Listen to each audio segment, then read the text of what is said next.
ಒಂದು ಸೆಕೆಂಡ್ ಮಹೇಶ್ ಹೇಳಿ. ಪ್ರತಿಪಕ್ಷ ನಾಯಕರೇ, ನಾನು ನಿಮ್ಮ ಮುಖಾಂತರ ಮತ್ತೆಲ್ಲ ನಮ್ಮ ಸನ್ಮಿತರಿಗೆ ನಾನು ವಿನಂತಿಸ್ತೇನೆ, ತಮ್ಮ ತಮ್ಮ ಆಸನವನ್ನು ಸ್ವೀಕರಿಸಿ ಒಂದು ಸದನಕ್ಕೆ ಒಂದು ಗೌರವ ಬರಲಿ.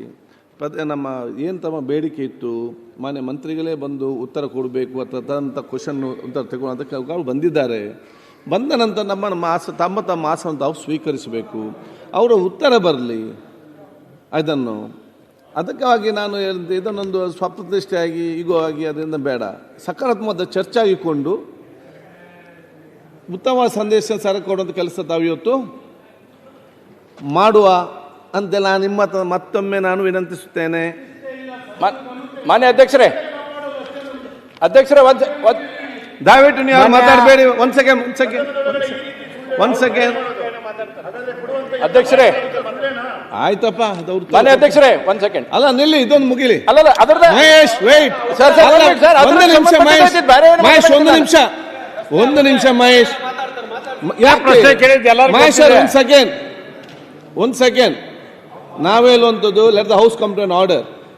ಮತ್ತೆ ತಮಗೂ ಮಾತಾಡ್ಬೋದು, ಮಂತ್ರಿಯವ್ರು ಎಲ್ಲರಿಗೂ ಮಾತಾಡೋ ಅವಕಾಶ ಇದೆ. Let the house come to in order. ಎಲ್ಲ ತಮ್ಮ ತಮ್ಮ ಸೀಟ್ ಕೂತ್ಕೊಳ್ಳಿ. ಸಭಾಧ್ಯಕ್ಷರೇ, ವೆಯ್ಟ್.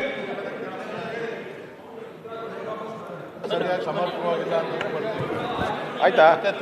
ಸನ್ಮಾನ್ಯ ಅಧ್ಯಕ್ಷರೇ, ತಾವು ಒಂದೇ ನಿಮಿಷ, ನಾವು ವಾಪಸ್ ಬರ್ತಾ ಇದ್ದೀರಿ. ಉತ್ತರ ಸರಿ ಇದ್ದರೆ ಅವರು ನಾ ಕೇಳಿದಿರಲ್ಲ, ಮತ್ತೆ ಇಲ್ಲಿಗೆ ಬಂದೇ ಬರ್ತೀವಿ ನಾವು. ಅದಕ್ಕೆ ತಾವು ಸೂಚನೆ ಕೊಡಿ. ಆಗಿರೋ ತಪ್ಪೇನಾಗಿದೆ ದಾಖಲೆಗಳು ನಾವು ಕೊಟ್ಟಿರೋದು, ಸುಮ್ಮನೆ ಭಾಷಣ ಏನ್ ಮಾಡಿ ದಾಖಲೆಗಳು. ಪ್ರತಿಪಕ್ಷ ನಾಯಕರೇ, ನಾನು ಪ್ರತಿಪಕ್ಷ ಎಲ್ಲ ಸದಸ್ಯ ಕೇಳಿದಿಷ್ಟೇ, ತಾವೆಲ್ಲರೂ ಕೂಡ ಹಿರಿಯ ಸದಸ್ಯ.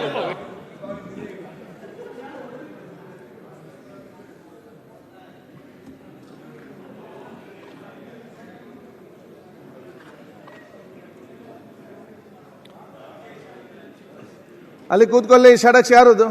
ಮಹೇಂದ್ರ, ಮಂಜು ಅವ್ರು ಕೂತ್ಕೊಳ್ಳಿ.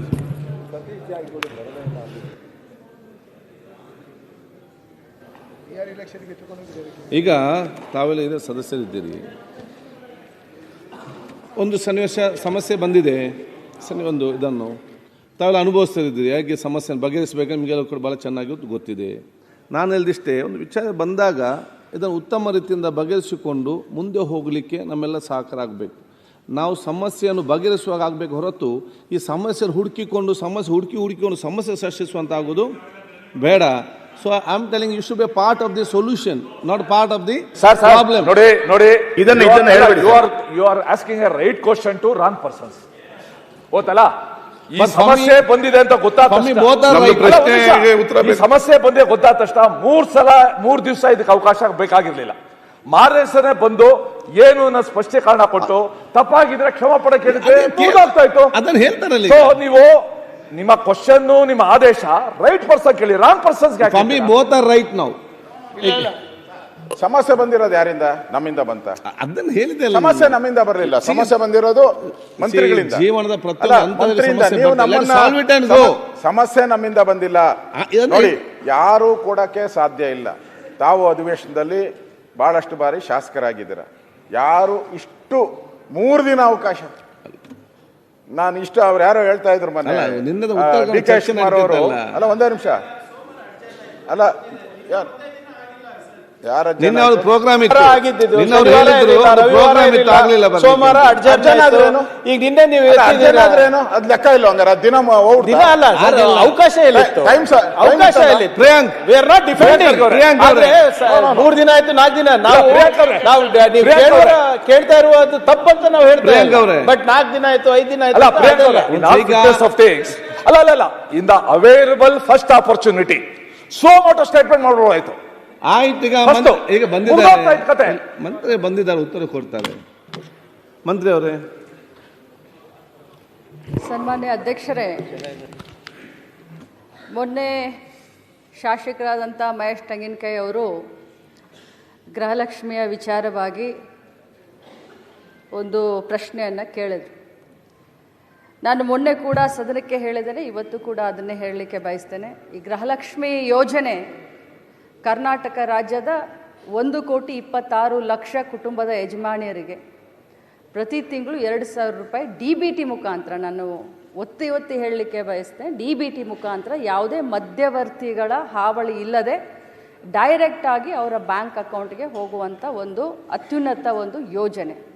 ಈ ಕರ್ನಾಟಕದಲ್ಲಿ ಗೃಹಲಕ್ಷ್ಮಿ ಯೋಜನೆಯನ್ನು ಪ್ರಾರಂಭ ಮಾಡಿದ ಮೇಲೆ ದೇಶದ ಪ್ರತಿಯೊಂದು ರಾಜ್ಯದಲ್ಲಿ ಇದನ್ನು ಒಂದು ಮಾಡೆಲ್ ಆಗಿ ಯೂಸ್ ಮಾಡಿಕೊಂಡು ಇದು ಬಹಳಷ್ಟು ಯಶಸ್ವಿಯಾದಂಥ ಯೋಜನೆ ಅಂತ ನಾನು ಹೇಳಲಿಕ್ಕೆ ಬಯಸ್ತೇನೆ. ನಾನು ಮೊನ್ನೆ ಕೂಡ ಸದನಕ್ಕೆ ಒಂದು ಮಾತನ್ನು ಹೇಳಿದೆ, ಇಲ್ಲಿಯವರೆಗೆ 23 ಕಂತುಗಳನ್ನು ಹಾಕಿದ್ದೇವೆ. 46,000 ರೂಪಾಯಿಗಳು ಒಬ್ಬೊಬ್ಬ ಮನೆಯ ಯಜಮಾನಿಗೆ 1,26,00,000 ಮನೆಯ ಕುಟುಂಬದ ಯಜಮಾನಿಗಳಿಗೆ ಸಿಕ್ಕಿದೆ ಅಂತ ಮೊನ್ನೆನೂ ಕೂಡ ನಾನು ಹೇಳಿದ್ದೀನಿ. ಈ ಹೇಳುವಂಥ ಸಂದರ್ಭದಲ್ಲಿ ಪದೇ ಅವರು ಹೇಳ್ತಾ ಇದ್ರು, ನನಗೆ ಫೆಬ್ರವರಿ ಮತ್ತು ಮಾರ್ಚ್ ಇದು ಬಂದಿಲ್ಲ ಅಂತ ಹೇಳ್ತಾ ಇದ್ರು ಸದಸ್ಯರು. ನಾನು ಹೇಳಿದೆ ಆಗಸ್ಟ್ವರೆಗೂ ಕ್ಲಿಯರ್ ಮಾಡಿದ್ದೀನಿ ಅಂತ ನಾನು ಹೇಳಿದೆ. ಮಾನ್ಯ ವಿರೋಧ ಪಕ್ಷದ ನಾಯಕರು ಕೂಡ ಹೇಳಲಿಕ್ಕೆ ಬಯಸ್ತೀನಿ, ತಾವು ಭಾಳಷ್ಟು ಅನುಭವಿಸ್ತಿದ್ದೀರಿ ಸರ್. ಇಲ್ಲಿ ಆರೋಪ ಪ್ರತ್ಯಾರೋಪಕ್ಕಿನ್ನ ನಾನು ಮಂತ್ರಿ ಆದಮೇಲೆ ನಾನು ಮೊದಲನೇ ಬಾರಿ ಮಂತ್ರಿ ಆಗಿದ್ದೀನಿ, ಅತ್ಯಂತ ಭಕ್ತಿ ಭಾವನೆಯಿಂದ, ಪೂಜ್ಯ ಭಾವನೆಯಿಂದ, ಯಾಕಂದರೆ ಬಹಳ ದೊಡ್ಡ ಪುಣ್ಯದ ಕೆಲಸ ಮಾಡ್ತಾ ಇದ್ದೀವಿ. ಗೃಹಲಕ್ಷ್ಮಿ ಯೋಜನೆ, ಮನೆಯಲ್ಲಿ ಯಾರು ನಮಗೆ ಗೃಹಲಕ್ಷ್ಮಿ ಅಂದ್ರೋ ಇಲ್ಲೋ ಗೊತ್ತಿಲ್ಲ, ಕರ್ನಾಟಕದ ಕಾಂಗ್ರೆಸ್ ಪಕ್ಷದ ಸರ್ಕಾರ ಮಹಿಳೆಯರಿಗೆ ಗೃಹಲಕ್ಷ್ಮಿಯನ್ನು ಕೊಡುವ ಯೋಜನೆ ಮುಖಾಂತರ ಅವ್ರಿಗೆ ಗೃಹಲಕ್ಷ್ಮಿ ಅಂತ ಅನ್ತಾ ಇದೆ.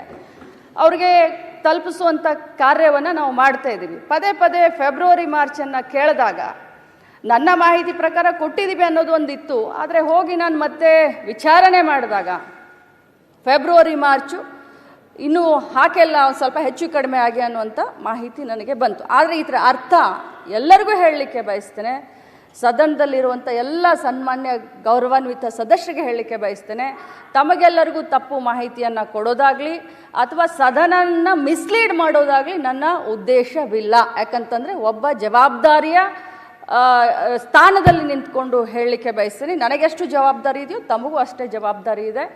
ನಾನು ಖಂಡಿತವಾಗಲೂ ಫೈನಾನ್ಸ್ ಮಿನಿಸ್ಟ್ರು ಸಿದ್ದರಾಮಯ್ಯ ಸಾಹೇಬ್ರಿದ್ದಾರೆ, ಮುಖ್ಯಮಂತ್ರಿಗಳಿದ್ದಾರೆ, ಫೈನಾನ್ಸ್ ಡಿಪಾರ್ಟ್ಮೆಂಟ್ ಹತ್ರ ಮಾತಾಡ್ತೀವಿ. ಯಾಕೆ 2 ತಿಂಗಳದ ವ್ಯತ್ಯಯ ಆಯಿತು, ಆಗಿದ್ರೆ ಅದನ್ನು ಮಾತಾಡಿ ಆದಷ್ಟು ಶೀಘ್ರದಲ್ಲೇ, ಮೊನ್ನೆ ಹೌಸ್ನಲ್ಲಿ ಮುಖ್ಯಮಂತ್ರಿಗಳು ಕೂಡ ಹೇಳಿದ್ದಾರೆ, ಅದನ್ನು ಆಗಲಿಲ್ಲ ಅಂತಂದರೆ ಶೀಘ್ರದಲ್ಲಿ ಮಾಡ್ತೀವಿ. ಬಟ್ ಇದರ ಅರ್ಥ ಆ ದುಡ್ಡನ್ನು ಬೇರೆ ಕಡೆ ಡೈವರ್ಟ್ ಆಯಿತು, ಅದಾಯಿತು ಇದಾಯಿತು ಅಂತಲ್ಲ. ಬಟ್ ಒಂದೇ ಮಾತನ್ನು ಹೇಳ್ತೀನಿ, 2 ತಿಂಗಳದ್ದು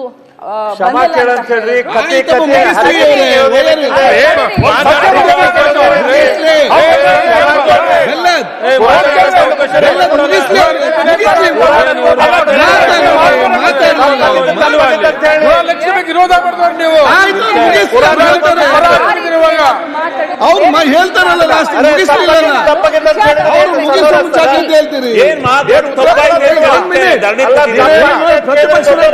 ಮಾತಾಡ್ತಾರೆ.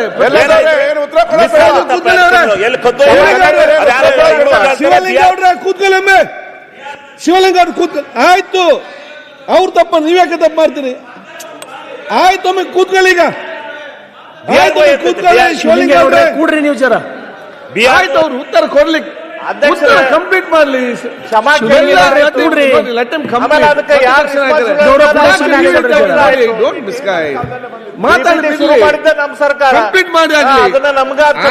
ನೋಡಿ, ಅವರು ಬಂದು ಉತ್ತರ ಕೊಡ್ತಾ ಇದ್ದಾರೆ, ಉತ್ತರ ಕರೆಕ್ಟ್ ಕೇಳಿ, ಆಮೇಲೆ ಮತ್ತೆ ಹೆಚ್ಚು ಮಾತಾಡಿ. ನಿಮ್ಗೆ ಪುರಾಣ ಬೇಡ ಆಗ್ತದ? ಆಯ್ತು, ಈಗ ಒಂದ್ ಸೆಕೆಂಡ್ ಮಾತಾಡ್ಲಿ. ಆಯ್ತು, ಕೂತ್ಕೊಳ್ಳಿ. Completed my this one. ನಾನು ಇಂಟೆನ್ಷನಲಿ ನಮಗೆ ಈ ಒಂದು ಸದನವನ್ನು ಮಿಸ್ಲೀಡ್ ಮಾಡುವಂಥ ಇಂಟೆನ್ಷನ್ ಇರಲಿಲ್ಲ. ಆದರೆ ನಾನು ಹೋಗಿ ಚೆಕ್ ಮಾಡಿದಾಗ 2 ತಿಂಗಳದ ಹೆಚ್ಚು ಕಡಿಮೆ ಆಗಿದೆ ಅನ್ನೋದು ಗೊತ್ತಾಯಿತು. ಅದನ್ನು ಮುಂದಿನ ದಿನದಲ್ಲಿ ನಾನು ಸರಿ ಮಾಡ್ತೀನಿ. ನನ್ನ ಮಾತಿನಿಂದ ಯಾರ್ದಾದ್ರೂ ಭಾವನೆಗೆ ಇದಾಗಿದ್ರೆ ನಾನು ವಿಷಾದವನ್ನು ವ್ಯಕ್ತಪಡಿಸ್ತೀನಿ. ಸನ್ಮಾನ್ಯ ಅಧ್ಯಕ್ಷರೇ, ನೋಡಿ, ಇಲ್ಲಿ ಸದನಕ್ಕೆ ತಪ್ಪುದಾರಿ ಕೊಟ್ಟಿರೋದು ಸ್ಪಷ್ಟ ಆಯ್ತು. ಅವರೇ ಹೇಳಿದ್ದಾರೆ, ನನಗೆ ಅಧಿಕಾರಿಗಳು ತಪ್ಪು ಮಾಹಿತಿ ಕೊಟ್ಟಿದ್ದಾರೆ, ನಾನು ಹೇಳ್ಬೇಕಲ್ಲ, ತಪ್ಪಾಗಿದೆ ಅಂತ ಹೇಳ್ಬೇಕಲ್ಲ. ಎಲ್ಲಿ ಹೇಳಿದ್ರು? ನಿಮ್ಗೆ ಯಾರಾದ್ರೂ ಬೇಜಾರಾದ್ರೆ? ನಮ್ಗೆಲ್ಲ ಬೇಜಾರಾಗಿರೋದು ಯಾರು 1,26,00,000 ಜನ ಇದ್ದಾರೆ, ಅವ್ರಿಗೆ ಬೇಜಾರಾಗಿರೋದು, ಅವ್ರಿಗೆ ನೋವಾಗಿರೋದು. ಅದ ಹೇಳಿದಾರ? ಅಲ್ಲಲ್ಲ, ಒಂದೇ ನಿಮಿಷ. ಅವ್ರು ಇಷ್ಟೆಲ್ಲ ಹೇಳಿದ್ರಲ್ಲ, ನಾ ಫೆಬ್ರವರಿ ಮಾರ್ಚ್ ಯಾವಾಗ ಆಗ್ತೀನಿ ಅಂತ ಏನಾರು ಹೇಳಿದ್ರ? ಅದು ಫೈನಾನ್ಸ್ ಮಾತಾಡಿ ಮುಖ್ಯಮಂತ್ರಿ ಉತ್ತರ ಹೇಳಿದ್ರಲ್ಲ ಅವರು. ಫೆಬ್ರವರಿ ಮಾರ್ಚ್ ಯಾವಾಗ ಆಗ್ತೀನಿ ಅಂತ ಹೇಳಿಲ್ಲ, ಕ್ಷಮಾಪಣೆ ಕೇಳಿಲ್ಲ. ವಿಷಯ ತೆಗ್ಸಿ ಕೊಡಿ ನನಗೆ, ಕೊಡಿ ನನಗೆ. ಬೇರೆ ನೀವು ಕೂತ್ಕೊಂಡು ಯಾಕೆ ಮಾತಾಡ್ತೀರಿ? ಸಮಸ್ಯೆ ಬಗೆಹರಿಸಿದ ಉಂಟು ಮಾಡ್ಲಿಕ್ಕಿದ್ದಾರೆ ಇಲ್ಲಿ. ಮಾನ್ಯ ಅಧ್ಯಕ್ಷ, ಸನ್ಮಾನ್ಯ ಅಧ್ಯಕ್ಷರೇ, ವಿರೋಧ ಪಕ್ಷದ ನಾಯಕರು ಹಾಗೂ ಉಪನಾಯಕರು ಅವರು ಮಾತನಾಡುವಾಗಲೇ ಎದ್ದೆದ್ದನ್ನು ಮಾಡಿದರು. ಆದಾಗ್ಯೂ ಅವರು ತಮ್ಮ ಸಂಪೂರ್ಣ ಉತ್ತರ ಹೇಳೋದಕ್ಕೆ ತಾವು ಅನುಕೂಲಿಸಿದ್ರಿ. ಈ ಸಂದರ್ಭದೊಳಗೆ ಅವ್ರು ಏನೇನು ಶಬ್ದ ಹೇಳಿದ್ರು ಅದನ್ನು ಅವರು ಗಮನಿಸಿದರು. ವಿಷಾದ ವ್ಯಕ್ತ ಮಾಡುವಂಥ ಅವರ ಆ ನುಡಿಗಳನ್ನು ನೀವು ಕೇಳಿದ್ದೀರಿ. ಅದು ಏನ್ರಿ ಸ್ಪೀಕರ್ ಇದ್ದಾರೆ, ನಮ್ಮ ಕಿವಿಗೆ ಕೇಳ್ಯಾವು. ಇದು ಉದ್ದೇಶಪೂರ್ವಕ ಅಲ್ಲ ಅಧ್ಯಕ್ಷರು, ಇದು ಕೇಳಲಿಲ್ಲ ಅಂದ್ರೆ ಅಲ್ಲ ಈ ಗೃಹಲಕ್ಷ್ಮಿ ಆಯ್ತು, ಈ ಸ್ಥಳೀಯ ಸಂಸ್ಥೆಗಳ 15 ಕರೆಂಟ್ ಬಿಲ್ ಕೊಟ್ಟಿಲ್ಲ. ಮತ್ತೆ ಮಾತಾಡಿ, ನೀವು ಮಾತಾಡಿ, ಇದು ಮುಗಿಲಿ. ಮತ್ತೆ ಮಾತಾಡಿದಲ್ಲ ಆ ಮಾತನ್ನ ಅವರು ಹೇಳಿದ್ರು. ಅದಕ್ಕೆ ಈ ವಿಷಯ ಇಲ್ಲಿಗೆ ಮುಗಿಸಿ ಮುಂದಿನ ವಿಷಯ ತೆಗೆದು